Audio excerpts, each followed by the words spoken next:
Okay, in this series of videos, we're going to take a look at corporate debt securities. And we'll start with this variety of instruments: bonds, medium-term notes, commercial paper, bank loans, and asset-backed securities. We'll touch on each of these briefly and finish up and move on to other topics in future videos. So we've already touched a fair amount on the nature of bonds, but let's just circle back to some important things about corporate bonds. Frequently, they are classified by sector, such as utilities, industrials, and financials. Those would be the three main sectors. And each of those are going to have different risk characteristics. So a different nature of businesses, different nature of collateral underlying loans. So each of those is going to affect the nature of the bonds, the risks associated with those bonds. Another important aspect of corporate bonds is the priority of claims. That's always going to be senior to equity. It's always going to be first in line prior to equity. But there are some different classifications within bonds as to how and when they're paid. So here are the priority of claims. A senior secured bond is backed by some form of specified or specific collateral, such as a mortgage bond. It could also be backed by other collateral, such as an airplane or any other asset that's available. Unsecured debt, also called the debenture bonds, are unsecured, meaning that there's no specific asset, but that the investors have a claim on the assets of the issuer that aren't already pledged in secured notes. And then finally, subordinated means it's lower in line than all of the others. That's going to indicate a higher risk. And then there's one more thing to note here, that there are different ranks of subordinated. The big idea here is that understanding the priority of cash flows for a particular instrument is crucial to understanding the risk for that particular security. And this is typically going to show up best and most clearly in the bond agreement, in the indentures, in that fine print that the lawyers put together for us. All right, let's move on and look at bankruptcy. There's two main types of bankruptcy for U.S. firms, Chapter 7 and Chapter 11. Chapter 7 is the liquidation. That's where a firm is going to be sold. All the assets of the firm are going to be sold, and you're going to pay off the creditors in order. So the absolute priority rule is going to dictate the cash flows. Whoever is first in line gets paid first, and then you march down the order. Typically, that's going to leave stockholders with nothing, and bondholders are going to get varying amounts depending on kind of where they are in the queue, what their seniority is, what their security is, etc. Chapter 11 is a reorganization plan.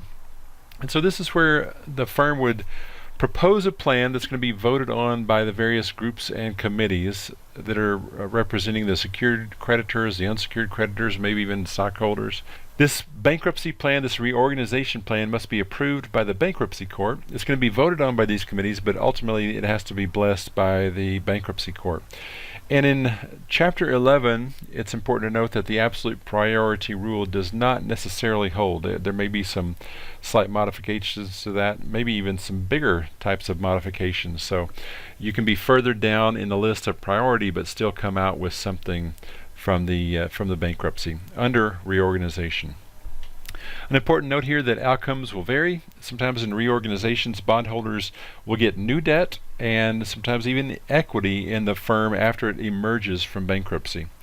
So there are groups of distressed debt buyers that kind of prowl around and look for companies that are going to be having to declare bankruptcy soon, and they're hoping that the reorganized company, once it's shed some of the burden of the debt, can emerge stronger and thrive once it's gotten rid of some of those debts. Well, let's move on and talk about credit ratings. There are three main credit rating agencies: Moody's, S&P, and Fitch. They rate a wide variety of securities, so not just the bonds, but they also look at commercial paper, they look at commercial mortgage-backed securities, all sorts of debt instruments, sovereign debt, etc. They're looking at two big things when they're coming up with their ratings: the likelihood of default, or the probability of default, and then also the severity of default. And we're going to look at credit ratings in a little bit more detail in the next series of videos, so let's just keep moving here. The rating schemes will vary, but they're similar in the approach. AAA is better than BBB, and each of these have a grading system that kind of goes down in many levels. The two big categories that the credit ratings are broken into are investment grade and non-investment grade. Credit risk can be broken into three main dimensions. So default risk is one we've kind of touched on previously. It's the possibility that the corporation won't meet the terms of their obligation. So that is things like the timely payment of interest or principal. There's downgrade risk, and that's the risk that an issuer's obligations will be downgraded either because of changes in the marketplace or changes within that company itself. And then credit spread risk. So this is the possibility that the credit spread required by the market will change and more importantly increase, which would affect the price of the bond in a negative way. And again, this could be a market-wide phenomenon where there's just less appetite for risk, or it could be company-specific because of things that are going on within the company. There's a few different ways that a company may pay their securities off prior to maturity. We've already talked about callable bonds. Frequently there may be call protection, so this is where the company is not able to call the bonds back for a certain period of time. So maybe it's a 20-year bond with 5 years of call protection, so that would be where we'd see the first call date. A call premium is just that extra amount of money that the issuer may have to pay in order to exercise that option. There doesn't have to be a call premium, but in some circumstances there is a call premium. Sometimes that call premium will change based on how close to maturity you are. There's also this scheme called refunding. This is where a company would replace an old bond issue with a new one. They would basically just raise new money and use those proceeds to pay off their old bond. And then a sinking fund provision is another important way that companies will pay off their debt prior to maturity. This entails the firm setting aside a portion of debt or retiring a portion of the debt each year. So they would submit some money to a trustee, and via lottery, different lots or different portions of the outstanding bond issue would be chosen and paid off. And so this kind of ensures that the firm will have enough money to pay off all the debts over time. For instance, if we had a 20-year bond with sinking fund provision, maybe the firm would retire 1/20th of the bond issue each year.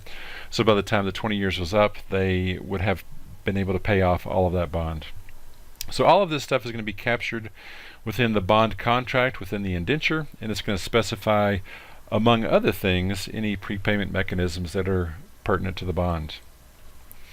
Okay, let's move on and talk about some special features of high yield bonds. There are two different kinds of bonds that find themselves in this high yield or junk category. There's the original issue high yield.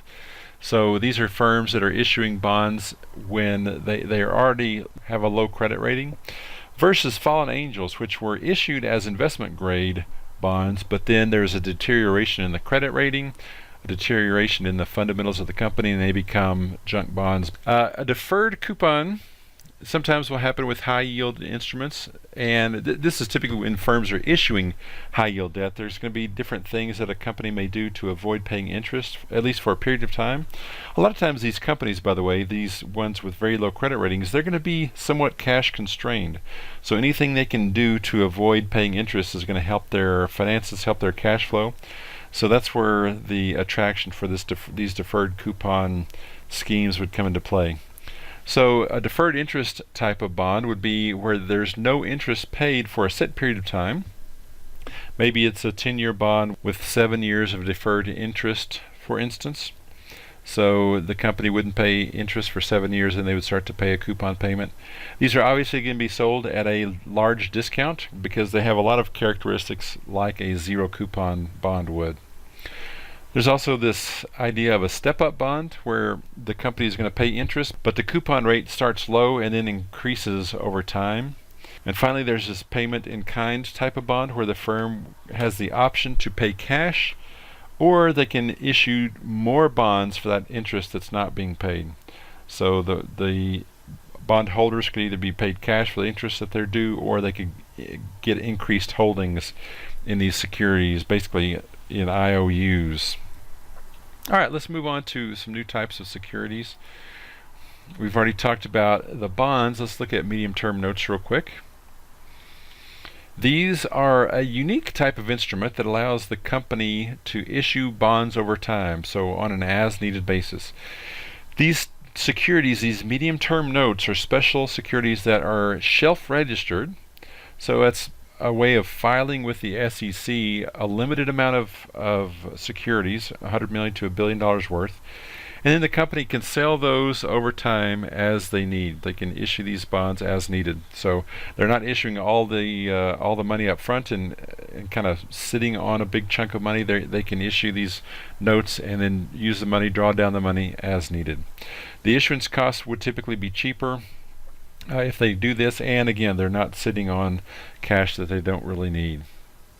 So I'm going to go ahead and stop here, and we'll finish up the next video. We'll look at commercial paper, bank loans, and asset-backed securities. And I'll see you then.